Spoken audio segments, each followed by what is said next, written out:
Bismillahirrahmanirrahim. Rabbi syrah li sadri wa yassir li amri wahlul 'uqdatam min lisani yafqahu qawli. Rabbana zidna ilma warzuqna fahma. Fanawaina ta'alluma wa ta'lim wa tadhakkura wa tadhkir wa naf'a wal intifa' wal ifadata wal istifadah wal hatha 'ala tamassuki bi kitabillah wa sunnati Rasulillah wa du'a ila al-huda wa dalalata 'ala al-khair.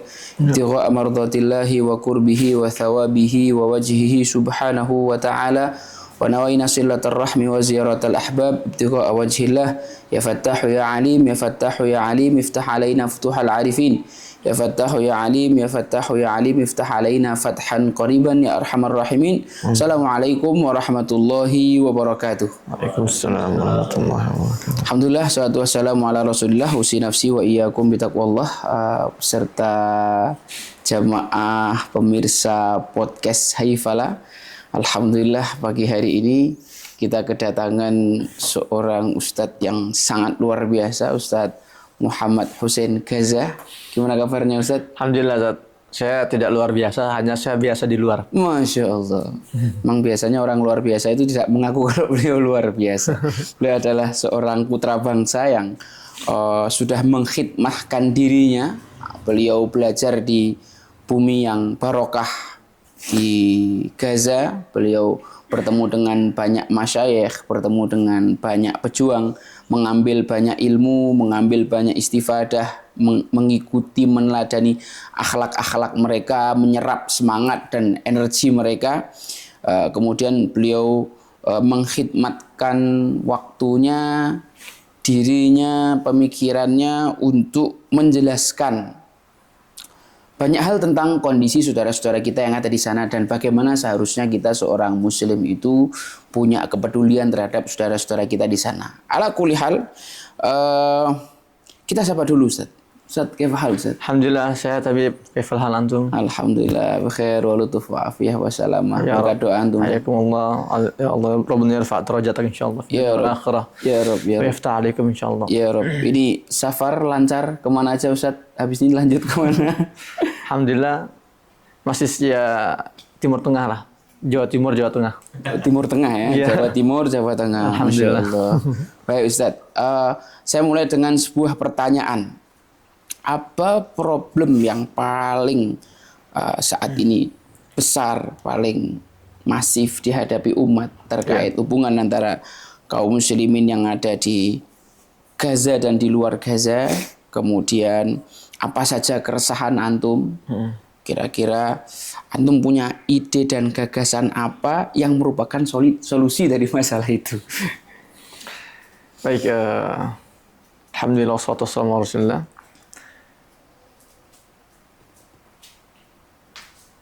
Saya akan mulai dari keresahan. Oke. Keresahan karena saya pernah mendengar ceramahnya Ustadz Budi Ashari bahwa kualitas seorang muslim atau kualitas seorang personil, seorang pemuda itu bisa diukur dari keresahannya. Oke. Saya. Ya, kalau keresahan anak muda itu masih sifatnya receh, ya berarti itulah kualitasnya. Tapi ketika keresahan anak-anak muda sudah sampai kepada Baitul Maqdis, maka paling tidak dia sudah satu level dengan para nabi. Ya Rabb. Keresahannya. Ya Rabb. Karena kita tahu tradisi ilahi, ya, Al-Quran menjelaskan bahwa semua nabi-nabi itu mereka selalu ada kisah dalam hidup mereka itu, walaupun tidak semuanya ya, sebagian besar para nabi ini, kisah mereka selalu berkaitan dengan Baitul Maqdis. Kisah Nabi Ibrahim misalnya kan dari Irak hijrahnya ke Baitul Maqdis. Nabi Lut, kemudian Nabi Daud, Nabi Musa, Nabi Sulaiman. Ya, Nabi Sulaiman ini orang-orang Baitul Maqdis itu ya. Maka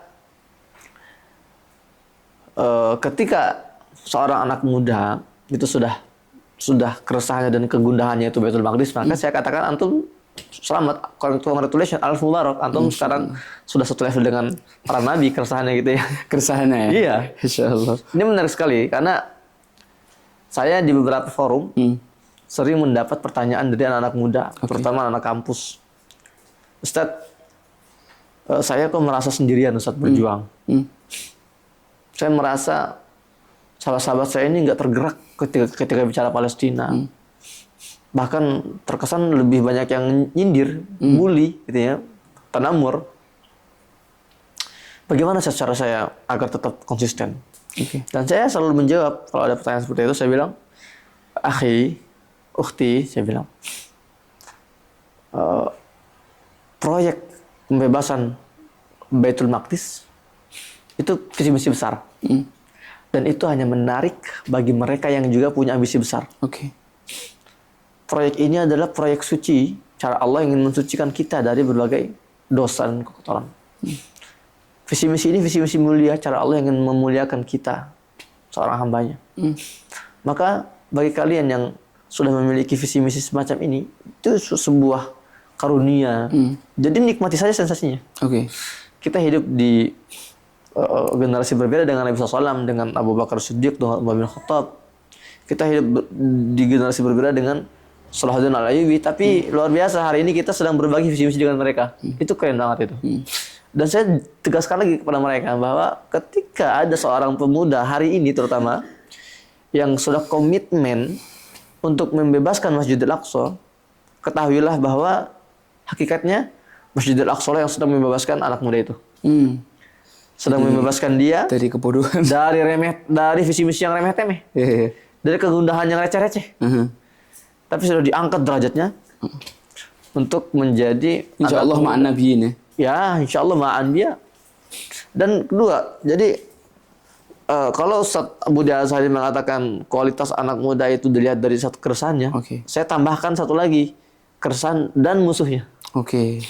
Nah, itu juga siapa yang kita musuhi, itu bisa menentukan kualitas kita.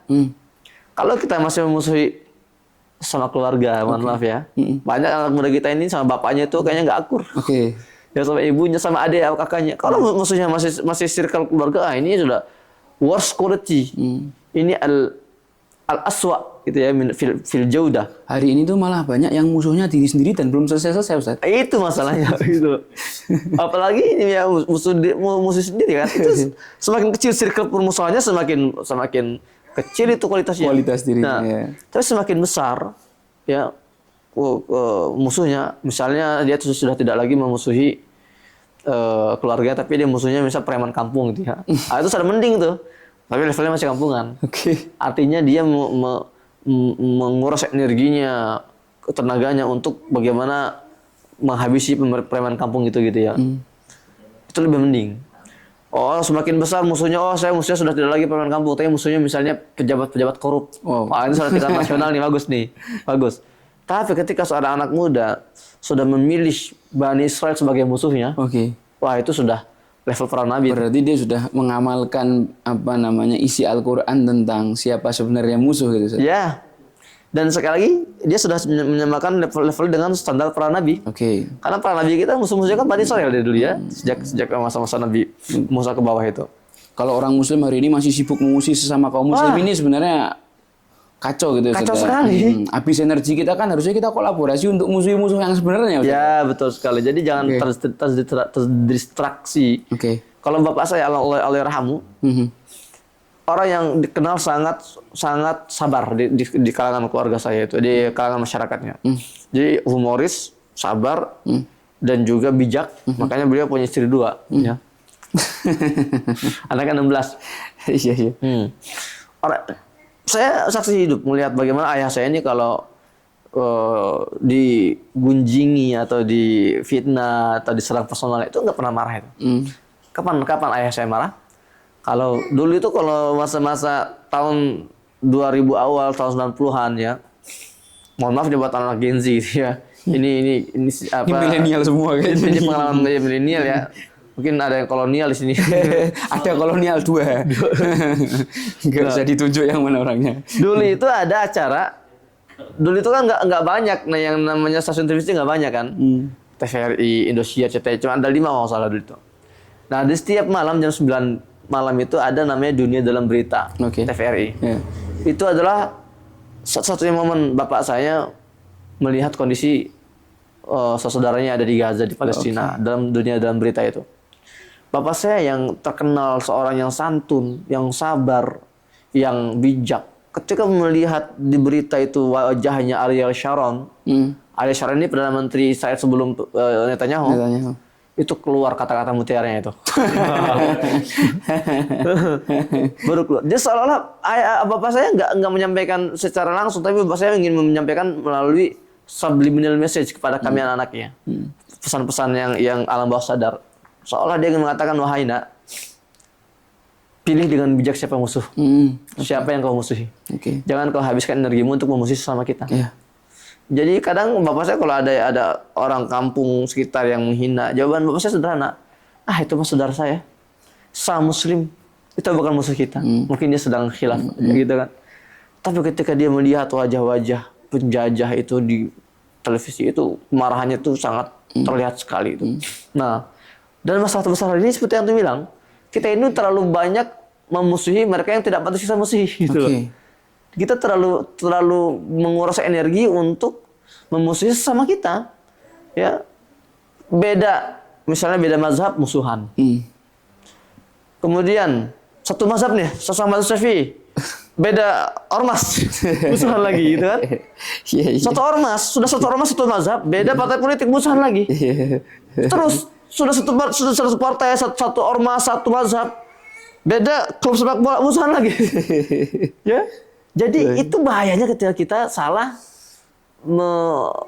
mengarahkan, mengalamatkan siapa musuh kita. Maka saya selalu katakan kepada anak muda itu, kalau kalian sudah memusuhinya orang-orang Zionis, kalian akan hidup dengan tenang di masyarakat kalian tuh. Kalau ada teman-teman yang misalnya beda pendapat atau teman-teman yang terkesan ini kayaknya kok dengki sama saya, akan lebih lega hidup itu. Ini mah teman saya, bukan musuh saya. Nggak perlu saya porsir tenaga saya. Ini mah tetangga saya, ini mah ikhwan saya. Kalau saya mau marah, saya akan marah sama mereka itu yang sedang menginjak kehormatan umat Islam. Nah, jadi seperti itu. Maka saya pribadi ya melihat bahwa ini adalah satu kesadaran yang penting banget untuk kita hidupkan. Karena hari ini kalau kita itu nggak sadar siapa musuh kita, ya kita akan salah arah. Kalau kita ini nggak paham tujuan kita kemana, kita nggak akan ngalor ngidul bahasanya itu ya, nggak akan jelas. Maka menentukan keresahan dan menentukan siapa musuh yang sebenarnya. Itu cara anak-anak muda hari ini untuk mendiagnosa. Kalau kalian mau melihat di mana posisi kalian, kualitas kalian, lihat aja. Hari ini banyak yang ngerasa itu galaunya itu apa? Galaunya itu gara-gara nggak bisa push rank. Ya, galau dia tuh gitu. Aduh, ngelihat temennya pada punya pasangan, dia nggak punya pasangan. Galau, ini galau-galau yang remeh-temeh, ini galau-galau hina ini. Kalau cuma kerja rapi ini terlalu sederhana. Sederhana sekali tuh. Gitu. Maka hari ini kalau kita belajar dari Gaza, bagaimana warga Gaza itu ya kurang apa mereka hidup neraka hari ini itu seolah penderitaan apa gitu. Ya Allah. Jadi kalau kita hari ini mengeluh sedikit-sedikit ngeluh ya Allah. Malu gitu loh. Tapi memang itulah beda antara kita dengan warga Gaza itu sedikit emang. Beda antara warga Indonesia dengan warga Gaza sedikit. Warga Gaza itu sedikit ngeluhnya. Sedikit ngeluh, kita sedikit ngeluh. Nah, itu. Masya Allah. Satu keresahan tentang kualitas anak muda hari ini gitu ya, Ustaz ya. Ini satu problem yang kira-kira nanti ke depan kita mengajak banyak elemen dan kekuatan kaum muslimin itu untuk sama-sama mengatasinya. Nanti untuk gerakan perubahan ini kan mesti kita punya satu ide dan gagasan.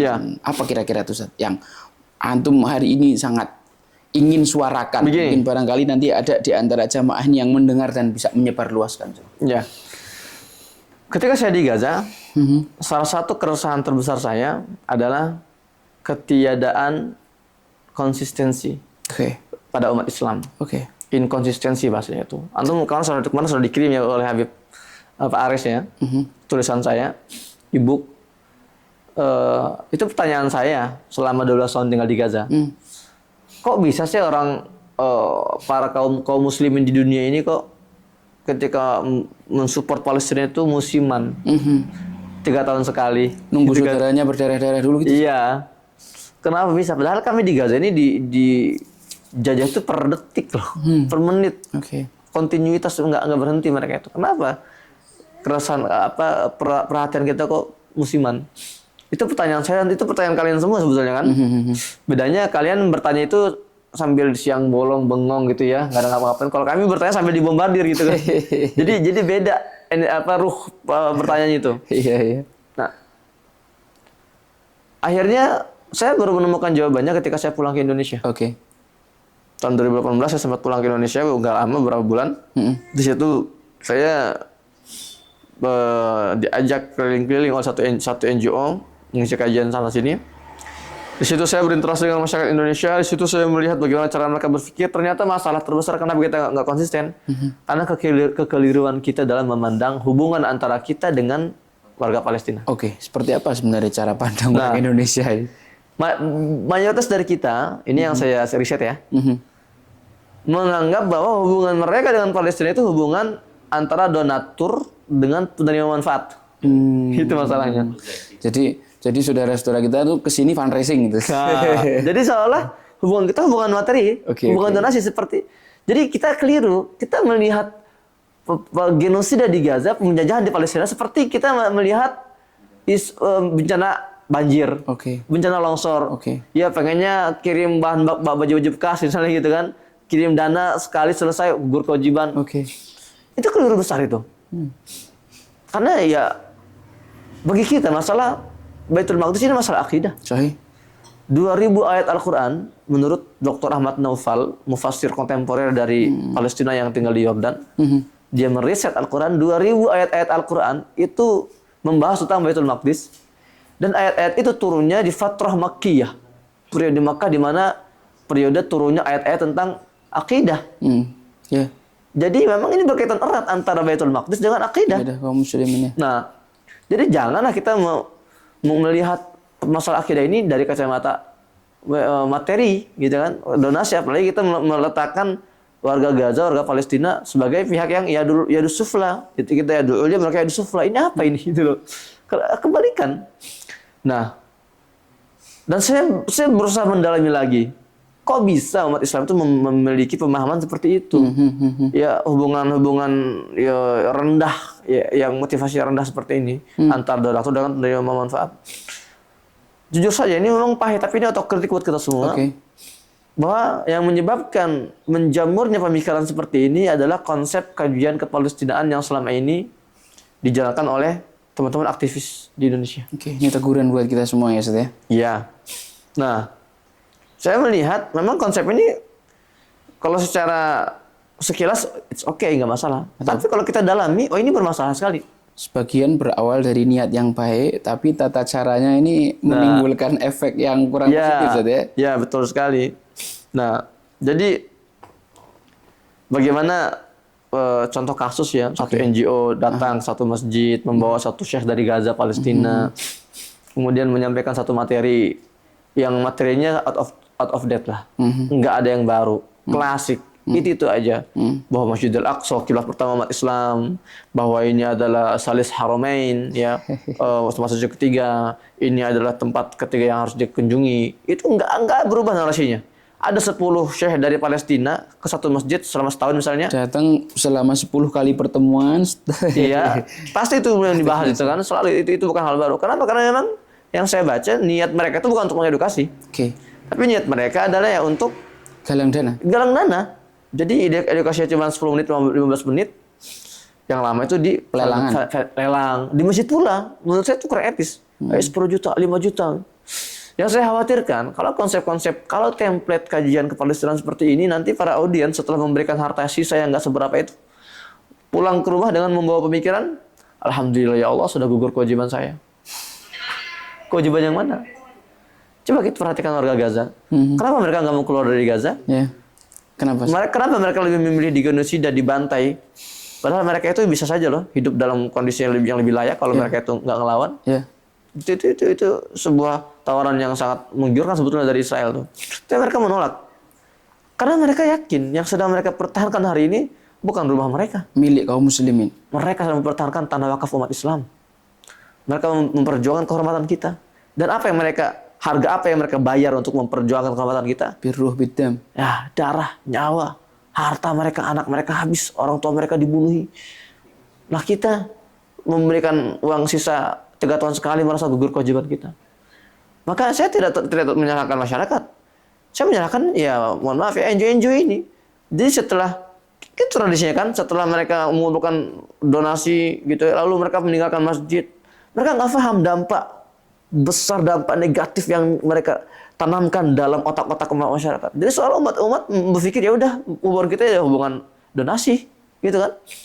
Itu yang pertama. Dampak kedua, konsep kajian seperti ini itu merusak cara berpikir masyarakat terkait solusinya. Oke. Karena kita berpikir jadi materialis, otomatis ya udah kalau gitu kita bantu Palestina ya dengan logistik, nggak ada cara lain, dengan obat-obatan nggak ada cara lain. Oke. Ini yang diinginkan oleh Amerika agar kita berpikir monoton. Padahal saya katakan bahwa proyek pembebasan Baitul Maqdis bagi seorang Muslim adalah proyek seumur hidup. Oke. Itu yang pertama. Seumur hidup. Proyek Artinya apa? lintas generasi bahkan. Iya. Selama kita masih bernafas, selama jantung masih berdetak, selama itu Masjidil Aqsa masih terjajah, maka kita punya kewajiban untuk terus memperjuangkan tanah itu, tidak hanya dengan harta kita yang sisa, tapi dengan seluruh yang bisa kita perjuangkan, kita gunakan. Kalau perlu darah dan nyawa kita untuk Baitul Maqdis. Itulah mana birruh bidam nafdika Aqsa. Ya. Makanya sejak saya dievakuasi dari Gaza, saya sempat viral. Tahun saya berapa juga, nih Ustaz? Ya. Tahun berapa nih? 2023 ini. 2023 ya? Ya. Saya kan sempat viral diberitakan syahid. Relawan Indonesia syahid di Gaza gitu. Karena 3 hari saat itu blackout, nggak ada internet, nggak ada apa-apa gitu. Oke. Akhirnya saya dievakuasi sekalipun berkali-kali gagal. Tanggal 12 November saya dievakuasi dan saya banyak sekali menerima tawaran-tawaran dari berbagai masjid untuk menjadi pembicara. Saya katakan kepada tim saya, siapapun yang mengundang saya, terima, saya akan hadir untuk ngisi kajian, tapi mereka harus menghormati persyaratan yang saya tetapkan. Oke. Di antaranya yang paling utama saya bilang kalau bikin spanduk kajian jangan ada embel-embel siapa infak terbaik, siapkan donasi terbaik. Saya nggak mau kajian-kajian saya menjadi kajian-kajian yang money oriented, orientasinya materi. Dan saya juga nggak mau kata-kata itu, ya ini kejadian sekitar 2 bulan lalu saya ngisi kajian di Semarang di sekolah alam. Ada seorang wali murid nangis setelah saya kajian, dia bilang apa, Ustadz, pas banget kata-kata antum Ustadz. Saya ini circle orang-orang ibu-ibu kampung, petani gitu kan, tukang kebun. Dan mereka tuh kadang ingin sekali ikut kajian-kajian seperti ini. Tapi ketika mereka melihat spanduknya, siapa yang infak terbaik, mereka nggak jadi datang. Balik kanan gitu loh. Dan saya nggak mau ada sekat antara saya dengan mereka. Maka saya selalu katakan, pokoknya kalau saya hadir, itu bukan kajian donasi, itu bukan kajian fundraising, itu kajian edukasi. Itu yang pertama saya bilang. Kalaupun nanti ada 2, 3, 4, 5, 10 menit gitu ya di akhir, lalu saya akan bahas masalah transformasi donasi is oke gitu ya. Tapi saya nggak mau ini jadi orientasi. Gitu kan. Nah, karena kenapa saya sangat concern terhadap edukasi? Hari ini masalah terbesar kita umat Islam yang tadi saya bilang itu kita nggak sadar kalau kita ini sedang dijajah habis-habisan. 2021 itu momen terakhir saya ketemu dengan Ismail Haniyah. Di Turki, Istanbul. Sebelum beliau syahid. Saat itu beliau mengumpulkan beberapa perwakilan dari beberapa negara. Saya hadir di situ dan dia menyampaikan 2 pesan yang sampai sekarang saya selalu sampaikan. Dimanapun saya ngisi kajian, saya berusaha untuk menyampaikan 2 pesan ini dari beliau. Pertama dia bilang gini, ya ikhwanana, ya'lamu bi anna hadhil qadiyah laysat qadiyah hududiyah walakinnaha wujudiyah. Wahai saudaraku, jangan kalian berpikir bahwa masalah di Palestina itu masalah perbatasan atau perebutan wilayah. Ini adalah masalah eksistensi. Dan di sini banyak sekali para akademisi kita yang sudah bergelar profesor, doktor, yang mengaku analis politik, analis Timur Tengah, keliru memahami konflik ini. Masih banyak yang mengira bahwa ini konflik perebutan tanah, perebutan perbatasan. Jadi menawarkan solusi normalisasi. Nah, jadi masalahnya keberadaan Israel di Palestina itu bukan seperti Belanda di Indonesia yang datang menjajah, hanya menjajah fisik, menjajah sumber daya alam dan sumber daya manusianya. Israel itu adalah proyek kolonial Barat. Kalau kata Profesor Abdul Fattah Uwaisi, ya penulis buku ini, dia mengatakan Israel laysat daulah innaha masyru' istimari salibi gharbi strategi. Israel itu bukan sebuah negara. Israel itu adalah proyek kolonial salibis barat yang strategis. Oke. Dia ditanam sengaja oleh barat untuk apa? Untuk mencegah umat Islam, kebangkitan umat Islam. Yeah. Nah, begitu kan. Nah, jadi paku pemecah ya. Ya. Mereka barat tahu bahwa kekuatan Islam itu ya di Baitul Maqdis ini, di Syam ini. Jadi mereka nggak perlu repot-repot menggunakan penjajahan tradisional gaya lama, menjajah satu persatu, nggak perlu. Jajah aja nih jantung mereka, maka kita semua bisa menjajah umat Islam dunia. Okay. Nah, itu yang pertama kata Ismailiyah. Ini bukan masalah perbatasan, ini masalah eksistensi. Okay. Yang kedua dia bilang apa? Antum lastum mutadaminin. Antum dhahaya dzal ihtilal. Panjenengan itu, ya, ini dia nggak bisa bahasa Jawa ya, ini saya menerjemahkan aja gitu. Kalian itu tidak pantas menggunakan narasi tadamun, kepedulian. Ini di sini banyak blunder kita nih. Okay. Kami di sini berkumpul karena peduli Palestina. Teman-teman, peduli itu artinya pengakuan al-i'tiraf, al-iqrar bahwa kita ini nggak terlibat. Betul ya? Misalnya nih Habib Ja'far datang ke saya, antum datang ke saya misalnya, curhat. Waduh, saya ada masalah dengan istri saya. Istri saya maksa saya nikah lagi. Misalnya kan gitu ya. Akhirnya cekcok, saya merasa belum sanggup untuk punya istri dua gitu kan ya. Nah, saya sebagai sahabat antum akan ngasih masukan misalnya, karena antum minta masukan dari saya. Itu karena saya peduli dengan antum ya. Okay. Ketika saya peduli dengan antum, apakah saya merasa ikut terlibat dalam konflik antum dengan istri antum? Tidak. Jadi ketika kita meneriakkan kata-kata kepedulian, itu kita sedang menunjukkan posisi kita itu seolah kita di luar circle ini, di luar jalan ini. Dan itu dibantah oleh Ismailiyah. Kalian tuh nggak pantas. Kalau orang Barat turun ke jalan-jalan, aksi demo, peduli, ya solidaritas, itu wajar, masuk akal. Karena memang mereka itu bukan nggak seperti kita satu tubuh kan, lesa kajasadil wahid gitu. Kita kan enggak. Masalul mu'minin tawadhihim wa ta'atufihim kal jasadil wahid kata Nabi. Maka diperkuat oleh Ismailiyah, kalian itu dhahaya. Kalian itu korban. Jadi jangan kita melihat peristiwa Palestina seperti kita nonton pertandingan tinju antara dua petinju Israel dan Gaza, kita di luar ring ngasih minuman, ngasih makanan. Enggak. Kita ini teman-teman dalam ring yang sama, tapi bukan ring tinju, tapi ring WWF Smackdown. Di mana petarungnya itu nggak cuma 1 versus 1, 5 versus 5. 5 itu merepresentasikan negara-negara barat, Amerika, Inggris, Perancis, Jerman. 5 lagi itu merepresentasikan negara-negara muslim, masyarakat muslim. Masalahnya 4 dari 5 kekuatan muslim ini sudah kaos, belum bisa melawan. Ya, sementara 1 yang masih bertahan itu Gaza. Bertahan dengan sisa-sisa nafasnya, gitu kan? Kita sudah KO, kita nggak sadar kita sedang dihabisi gitu. Itu masalah kita.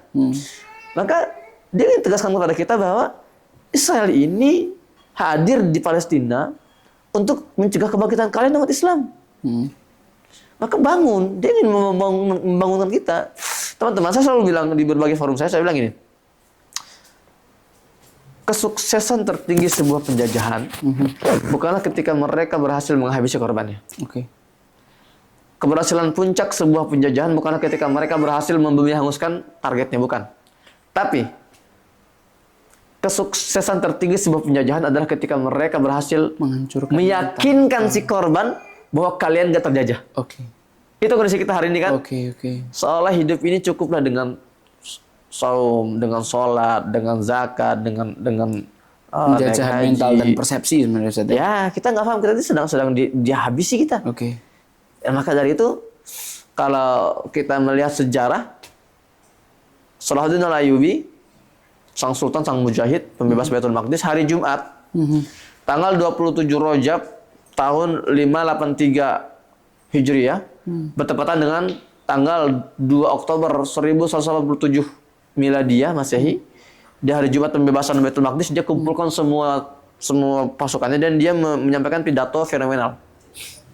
Kutipan ini ada kutipan yang eternal, yang sampai sekarang tuh abadi. Dia bilang gini, la tazunnu bi annani harartu bilad bisuyufikum, walakinnani harartu hadil bilad biqalamil qadil fadil. Ya Rabb. Jangan kalian berpikir bahwa saya itu bebaskan negeri ini menggunakan wasilah pedang-pedang kalian, wahai para tentara. Sanes, bukan seperti itu. Tapi saya itu bebaskan negeri ini menggunakan wasilah kolam penanya Al-Qadhi Al-Fadil merujuk pada Syekh Salahuddin Al-Ayyubi yang bernama Abdurrahim Al-Bisani. Artinya apa? Ilmu guru-guru. Ilmu. Liberation of mind before liberation of land. Ya. Tahrir aqli, tahrir ma'rifi, qabla tahrir jasadi wal ard. Ah, ini penting. Maka yang harus kita perjuangkan hari ini adalah pembebasan pemikiran dulu. Dan itu nggak akan terjadi kalau kita masih menggunakan template kajian-kajian fundraising yang seperti itu. Tapi kita harus perbanyak forum-forum edukasi. Solusinya cuma solusi teknis dan praktis ya Ustadz, bukan solusi strategis ya. Kalau cuma bikin majelis-majelis fundraising tadi itu ya, kita tidak punya satu upaya masif untuk menyadarkan umat tentang persepsi sebenarnya. Betul. Harusnya seperti apa bahkan kita memandang saudara kita ya. Kita nggak pantas menyebut itu solusi sebetulnya. Kalau fundraising seperti itu membawa kekacauan. Tadi saya sudah sebut dua paling tidak ya. Dampaknya satu, merusak paradigma tentang hubungan antara kita dengan mereka. Dua, kita jadi pragmatis bahwa ya bantu Palestina dengan logistik gitu kan. Saya sudah lepas kewajiban gitu ya. Iya. Dan yang ketiga, kajian-kajian pragmatis dan materialis seperti ini itu akan akhirnya banyak dijadikan ladang-ladang bisnis oleh oknum-oknum kan. Sahih. Jadi mereka nggak punya energi perjuangan, tapi mereka tahu kalau saya bawa Syedria Palestina, paling saya bayar dia sekian, nanti saya dapat kumpulkan sekian selama bulan Ramadan. Wah, itu margin sekian. Itu kan itu masalah sekali itu. Dan banyak oknum-oknum gini ketika akhirnya tertangkap, terekspos, umat kan kecewa. Umat kecewa, umat adalah kita nggak usah bantu lah, orang kita malah uangnya diselewengkan. Itu ngeri banget itu. La ilaha illallah. Dampaknya seperti itu. Kalau saya bicara lagi dampaknya di lapangan di Gaza itu lebih ngeri lagi, lebih ngeri lagi. 2011 ketika awal saya tiba di Gaza, orang Gaza itu kalau kita bawain sembako, logistik, mereka nggak langsung terima. Lah ya, itu tetangga saya lebih membutuhkan. Mereka tuh punya dignity. Wa yu'thiruna ala anfusihim walau kana bihim khasasa. Mereka punya isar di situ kan. Awal-awal seperti itu. Tapi karena teman-teman, mohon maaf ya, NGO kita ini monoton ya. Jadi ini dijadikan ladang proyek mereka. 1 dekade lebih mereka kirim ke Gaza itu logistik lagi, sembako lagi. Warga Gaza semakin hari semakin hidup dalam kondisi tercekik, blokade, dan mereka nggak punya opsi lain selain mendapatnya logistik. Akhirnya mental mereka berubah. Dulunya yang mereka tuh menolak, nggak langsung terima. Sekarang mereka cari-cari mana ya logistik. Jadi mereka tuh melihat Indonesia, oh ini sumber logistik nih. Itu merusak mental warga Gaza juga akhirnya, menghilangkan hibah mereka itu. Nah maka banyak hal yang bisa kita, artinya akan berubah, yang terevolusi kalau kita mengubah konsep kajian seperti ini gitu. Nah, konsep kajian ilmu itu yang paling dibutuhkan. Nah, karena ya ilmu ini adalah sumber dari semua hal gitu. Nah, maka gagasan saya hari ini ya Idat Saqafi. Idat Saqafi. Saya bergerak, awalnya memang saya hanya bergerak di masalah kemanusiaan ya. Maka saya mendirikan sebuah lembaga namanya INH, International Network for Humanitarian. Kemudian ke sini saya merenungi, mentadaburi, ini nggak bisa saya bilang. Maka saya buat 2 gerakan lain. Gerakan yang lain, gerakan media. Saya mendirikan gazamedia.net. Umat Islam ini, mohon maaf ya, merendahkan sekali peran media itu. Itu masalahnya. Ingat, yang mendirikan Zionisme itu bukan seorang jenderal perang, bukan seorang politisi, bukan seorang pengusaha, seorang jurnalis. Theodor Herzl. Itu jurnalis itu. Mereka menjajah otak-otak kita sebelum mereka menjajah tanah kita, sebelum mereka menjajah tubuh kita. Tapi kita punya pandangan bahwa hari ini salah satu ujung tombak dakwah dan jihad itu media, Ustaz. Ini alat-alat yang diciptakan musuh sebenarnya, dia pisau bermata dua. Kalau kita yang make untuk nusuk mereka kembali, itu hal yang harus diikhtiarkan dengan maksimal. Ketika saya bicara media, saya nggak bicara media sosial ya. Media sosial oke lah kita jadikan alat, tapi kita nggak akan pernah menang kalau kita berjuang di media sosial. Karena kita kalah algoritma. Algoritma itu akhirnya mereka yang menguasai TikTok, sebanyak apapun konten dakwah, tetap konten merusak yang akan mendominasi gitu kan. Ya, saya bicara media yang serius. Media yang memang memiliki standarisasi jurnalistik yang memang saya juga kuliah jurnalistik sebelum saya ke Gaza, saya kuliah jurnalistik. Dan di antara konsep edukasi saya selama ini, saya sampaikan dana yang kita kumpulkan untuk Palestina, perjuangan ini jangan semua lari ke logistik yang itu nggak efektif. Kalau perbatasan tutup, kita semua nggak bisa masukin gitu. Tapi ada kantong-kantong perjuangan seperti media, itu penting sekali. Karena kita diracuni oleh Barat melalui media, maka kita harus punya media yang mengcounter itu. Dan teman-teman, antum bayangkan ya, betapa pentingnya media dalam sejarah dakwah umat Islam, sampai Allah Subhanahu Wa Taala itu menyebarkan risalah tauhid melalui para jurnalis. Kenapa dinamakan nabi? Nabi itu asal katanya an-naba. Naba itu artinya berita. An-nabi pembawa berita. Kenapa dinamakan rasul? Risalah. Risalah itu pesan. Rasul itu pembawa pesan. Jurnalis, wartawan gitu kan? Messengers ya. Kita harusnya paham bahwa memang kita nggak bisa nih menomorduakan perjuangan ini. Nah itu makanya saya bisa mendirikan lembaga jurnalistik namanya gazemedia.net. Dan saya juga sekarang sedang bergerak di tahapan edukasi. Semoga nanti kita bisa banyak kolaborasi dan berkhidmat, Ustaz. Ya, amin. Insya Allah itu yang saya harapkan. Gerakan ketiga itu namanya SAM. Save Aqsa Movement. Gerakan menyelamatkan Al-Aqsa. Ini khusus untuk edukasi. Ini nggak saya gunakan untuk fundraising dan Ida Sakofi tadi ya? Ya, Ida Sakofi ini penting sekali.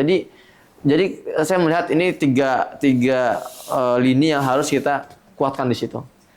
Lini untuk kemanusiaan, jihad hartanya, ya kalau mau diarahkan ke logistik tetap ada, untuk jihad media juga ada, untuk jihad edukasi juga ada. Justru yang paling belakang ini yang paling inti kan ya Ustaz ya? Itu yang paling inti. Kalau Profesor Abdul Fattah Uwaisi setelah dia meriset selama 35 tahun, bagaimana pola pembebasan Baitul Maqdis di tangan Nabi SAW yang berakhir pada pembebasan di masa Umar bin Khattab, dan dia juga meriset bagaimana pergerakan Al-Imam Al-Ghazali, kemudian juga sampai melahirkan generasi Nurdin Zanki, Imaduddin Syirku, sampai Salahuddin Ayyubi. Dia meriset keduanya, dia menemukan satu pola yang sama. Ternyata pembebasan itu dia menyimpulkannya dalam segitiga pembebasan. Pertama harus i'dad ma'arifi, pembebasan pemikiran dulu sebagai fondasi dasar. Lanjut ke i'dad siasi, pembebasan atau sinergi politik. Baru antar askari. Nah, ini jadi yang jadi fondasi adalah keilmuan, nanti akan geraknya ke gerakan politik, baru gerakan askari militer. Itulah yang digunakan oleh para dahulu kita dalam pembebasan Baitul Maqdis, dan itu bisa kita terapkan hari ini. Kalau mau bangun rumah langsung atapnya belum ada pondasinya nggak bisa? Wah, nggak bisa, nggak akan kuat itu. Siap, oke Ustaz. Mungkin ini sebagai satu penutup, tapi inti dari inti mungkin. Bagian paling inti daripada i'dad Sakofi.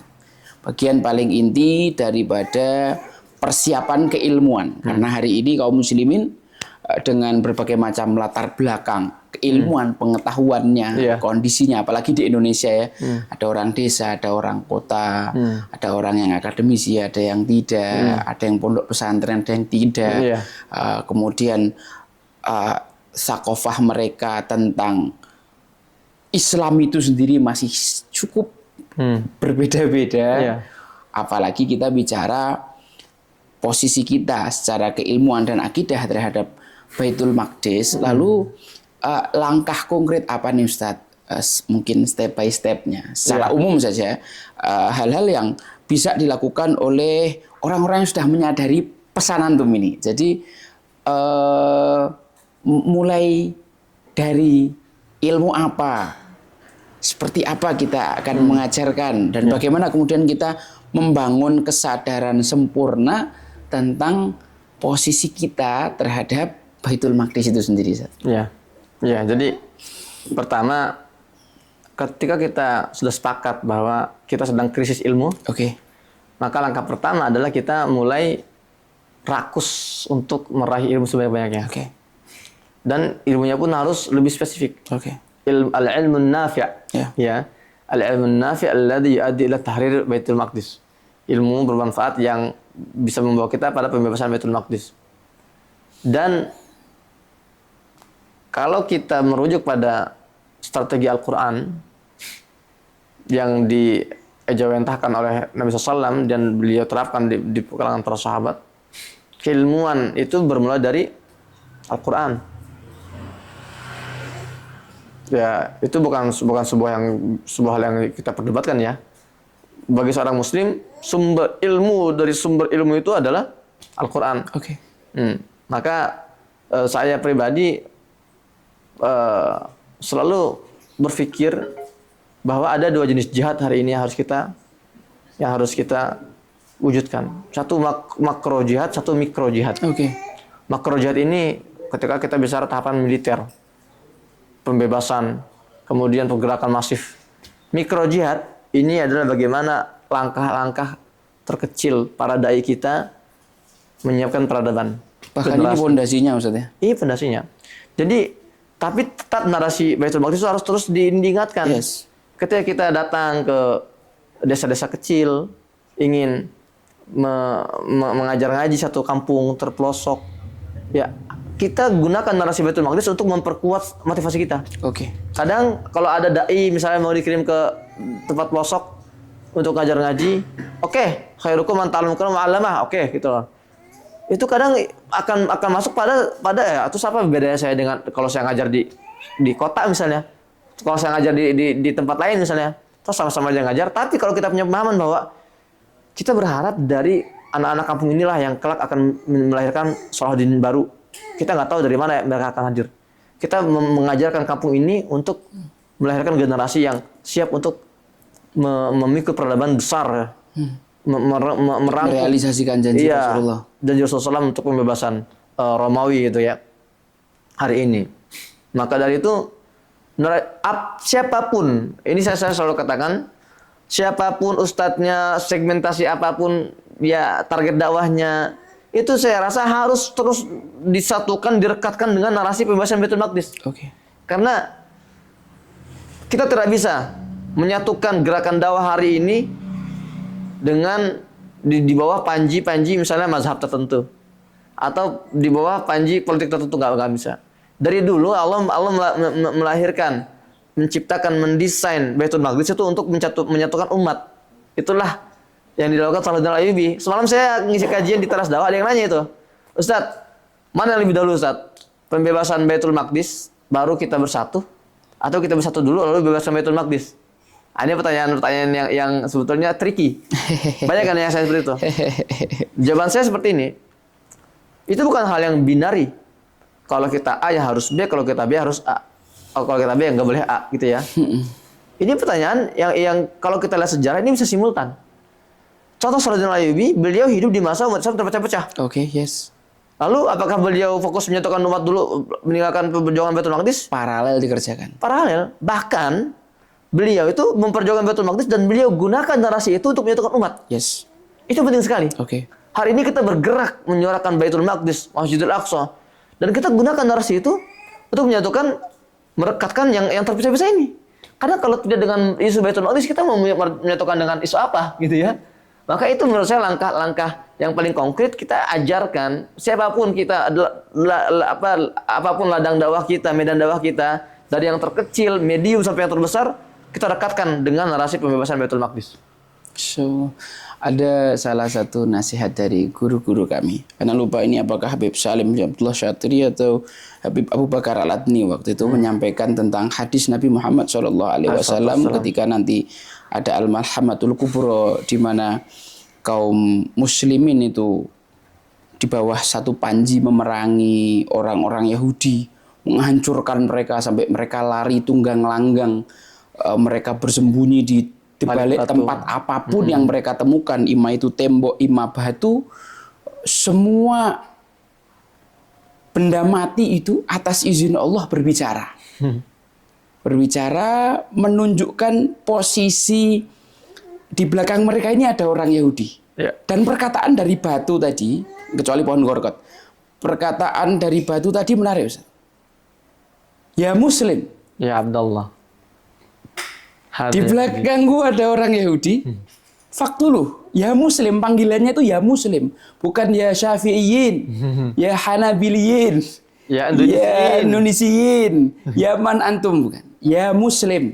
Artinya pada waktu itu kaum muslimin dalam keadaan bersatu dalam sebuah kekuatan besar yang terpimpin dan terpusat pada satu pemimpin yang luar biasa. Kemudian waktu itu kaum muslimin berhasil menghajar Yahudi habis-habisan dan sampai batu yang bekerja sama dengan kita itu manggilnya sudah tidak pakai embel-embel itu dari organisasi apa, ormas apa, tapi ya muslim. Belakangku ada orang Yahudi, faktulhu ya, Masya Allah. Semoga ini Ustaz, artinya langkah-langkah kecil yang berawal dari ide dan gagasan yang mungkin kita sampaikan ini diterima, wallahu a'lam bishawab, hati mana yang dibukakan oleh Allah Subhanahu wa taala untuk menerima pesan ini, lalu kemudian mereka bergerak di lini dan bidangnya masing-masing. Ternyata suatu hari tersatukan dengan tali dan benang yang sama, menjadi sebuah gerakan yang masif sebagai perjuangan yang nyata yang menuntun kita pada kemenangan kaum muslimin sebenarnya. Semoga duduknya kita pagi hari ini tercatat sebagai satu amal jadiah insyaallah. Amin. Amal yang bermanfaat untuk kita insyaallah fi dini wa dunya wal akhirah. Amin. Jazakumullah khair. Ini satu pertemuan yang singkat dan berkesan. Kami dari teman-teman Haifalah mengucapkan jazakumullah khair atas hadirnya antum kemari dan juga kawan-kawan tim yang luar biasa semuanya ini. Masya Allah, para asatid, ada yang dari alumni Universitas Gaza, ada yang dari Sudan, ada tim media juga ya Ustaz ya. Masya Allah, ini dikawal terus, ustadznya dikawal terus, dibersamai terus. Ini sebuah kehormatan bagi Haifalah menerima kedatangan antum semua. Kami mohon maaf dalam penyambutan banyak sekali kekurangan-kekurangan. Semoga dalam kedepannya ini kita bisa terus banyak bersinergi, berkolaborasi untuk sama-sama mengedukasi umat tentang bagaimana seharusnya hubungan kita dengan saudara-saudara muslim kita yang ada di sana, bagaimana hubungan kita dengan Baitul Maqdis dan akidah kaum muslimin. Jazakumullah khair, barakallahu fiik. Semoga kita bisa bertemu di lain waktu membicarakan hal lain yang lebih seru, lebih detail. Kita menceritakan kisah-kisah Al-Qur'an, kisah-kisah para nabi, kisah-kisah heroik yang ada di sana. Semoga bermanfaat untuk kita semuanya. Berkah selalu. Assalamualaikum warahmatullahi wabarakatuh. Waalaikumsalam warahmatullahi wabarakatuh.